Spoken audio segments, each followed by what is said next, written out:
যে 28 তারিখে বাংলাতে কিন্তু ভূমিকম্প হবে, যে ধরনের মানুষকে বাদ দেওয়ার যে খেলায় আজকে মেতেছে নির্বাচন কমিশন, তার জবাবে কিন্তু মানুষ যদি রাস্তায় নামে ভূমিকম্প হবে। সেই ভূমিকম্প সইবার শক্তি যদি নির্বাচন কমিশনে থাকে সে সইবে, আর মানুষ যদি তার অধিকার বুঝে নিতে পারবে। মানে হচ্ছে ইতিমধ্যেই যদি দেখা যায় এই এসআইআর প্রক্রিয়াতে 69 লক্ষ মানুষের নাম ইতিমধ্যে বাদ চলে গেছে, এবং লজিক্যাল ডিসক্রিপেন্সি যে প্রায় 1,30,00,000 মানুষের নামে নোটিশ এসছে, হয়তো কম বেশি হতে পারে আরও। এই মানুষদের মধ্যেও বেশ কিছু মানুষের নাম কিন্তু এখন অবধি এসআইআরে উঠবে বলে আর মনে করা যাচ্ছে না। তার কারণ হচ্ছে বারংবার বিভিন্ন ডকুমেন্ট দেওয়ার পরেও দেখা যাচ্ছে যে কোনো না কোনোভাবেই কিন্তু এটা আটকে যাচ্ছে। এবং আরেকটা জিনিস আমাদের কাছে খুব অবাক লাগছে, এতদিন ধরে আমরা শুনছিলাম সেটা হচ্ছে যে 2002-এ নাম থাকলে পরে হবে না, পাস করে যাবে। কোথাও পাস করছে না। 2002-এর লিস্টে নাম আছে, তারপরে তার লজিক্যাল ডিসক্রিপেন্সি তার এগেনস্টে নোটিশ এসছে।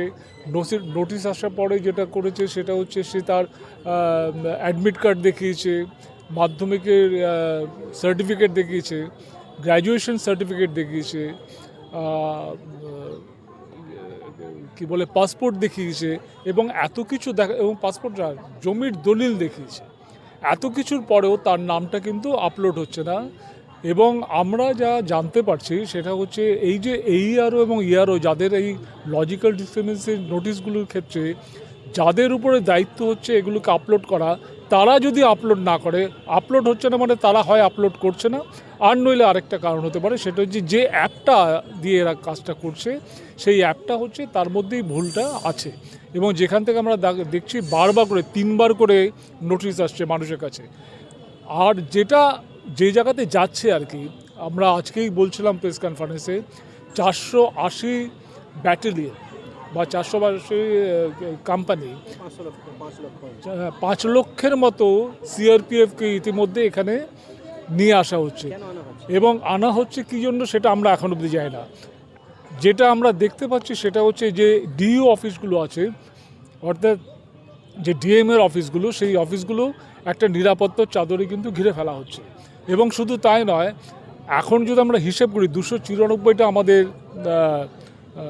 কেন্দ্র আছে, সেখানে 5 লক্ষের কাছাকাছি মানুষকে নিয়ে এসে যদি নিরাপত্তা বাহিনীকে যদি মোতায়েন করা হয়, তাহলে প্রত্যেকটা নির্বাচন কেন্দ্রে বেশ ভালো সংখ্যক নির্বাচনের এই সিকিউরিটি পার্সোনালরা থাকবে।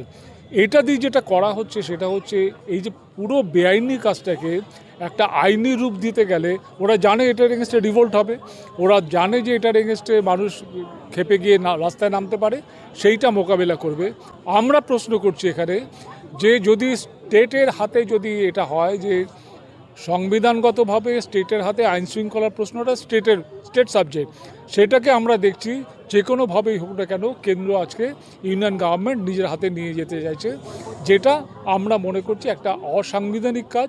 এবং তার জন্য মানুষ কিন্তু 28 তারিখে, আমি বারবার করে একটা কথা সব জায়গাতে বলছি, এখানেও বলছি, উইথ অল রেসপন্সিবিলিটি বলছি, যে 28 তারিখে বাংলাতে কিন্তু ভূমিকম্প হবে। যে ধরনের মানুষকে বাদ দেওয়ার যে খেলায় আজকে মেতেছে নির্বাচন কমিশন, তার জবাবে কিন্তু মানুষ যদি রাস্তায় নামে ভূমিকম্প হবে। সেই ভূমিকম্প সইবার শক্তি যদি নির্বাচন কমিশনে থাকে সে সইবে, আর মানুষ যদি তার অধিকার বুঝে নিতে পারবে, মানুষ অধিকার বুঝে নেবে।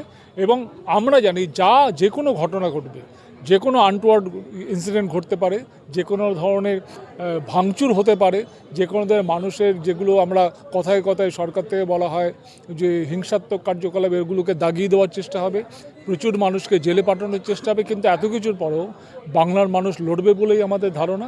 এবং বাংলার মানুষ যদি লড়ে, তাহলে আগামী দিনে এই এসআইআর প্রক্রিয়া অন্তত বাংলাতেই শুধু না, সারা ভারতবর্ষ থেকে উধাও হয়ে যাবে বলেই আমাদের ধারণা এটা।